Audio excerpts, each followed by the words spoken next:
J'aime prêcher.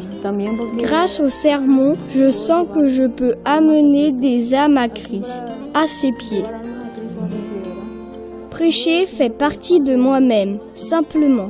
Cela m'étonne d'ailleurs.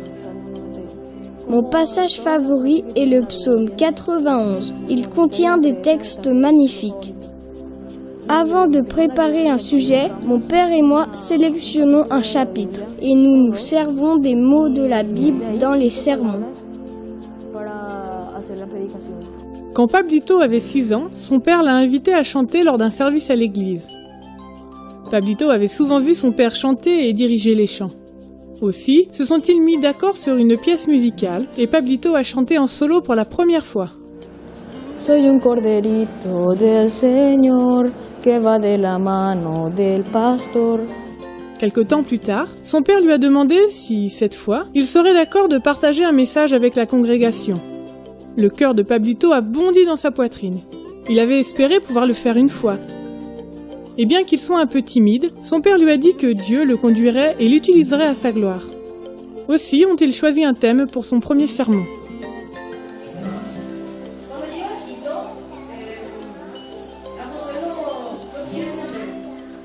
À présent, des années plus tard, l'exemple de Pablito encourage d'autres jeunes à prêcher et à chanter.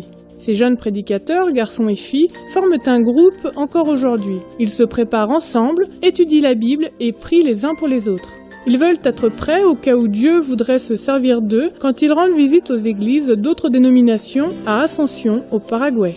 L'une des raisons les plus importantes de ce travail, c'est que nous voulons montrer aux fidèles des autres églises que les jeunes ont un immense potentiel. Certaines églises n'ont pas de jeunesse active et nous voulons montrer aux jeunes comme aux plus âgés que les enfants peuvent prêcher, chanter au cours des services religieux.